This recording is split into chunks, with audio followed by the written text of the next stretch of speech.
حضور نبی کریم صلی اللہ تعالیٰ علیہ وآلہ وسلم کے والد گرامی حضرت سیدنا عبداللہ رضی اللہ تعالیٰ عنہ آپ ایک دن جنگل میں گئے تو ملک شام کے یہودی چند علامات کی وجہ سے پہچان گئے کہ آپ اللہ تعالیٰ کے آخری نبی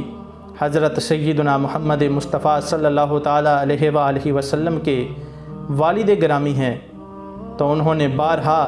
آپ کو قتل یعنی شہید کرنے کی کوشش کی، مگر اللہ تعالیٰ نے اپنے فضل و کرم سے آپ کو بچا لیا۔ عالم غیب سے چند ایسے سوار نمودار ہوئے جو دنیا کے لوگوں کی طرح تو نہ تھے، انہوں نے ان یہودیوں کو مار بگایا اور حضرت سیدنا عبداللہ رضی اللہ تعالیٰ عنہ کو بحفاظت ان جنگلات سے آپ کے مکان تک پہنچا دیا۔ تو کسی شاعر نے کہا، فانوس بن کر جس کی حفاظت ہوا کرے، وہ شمع کیا بجھے جسے روشن خدا کرے۔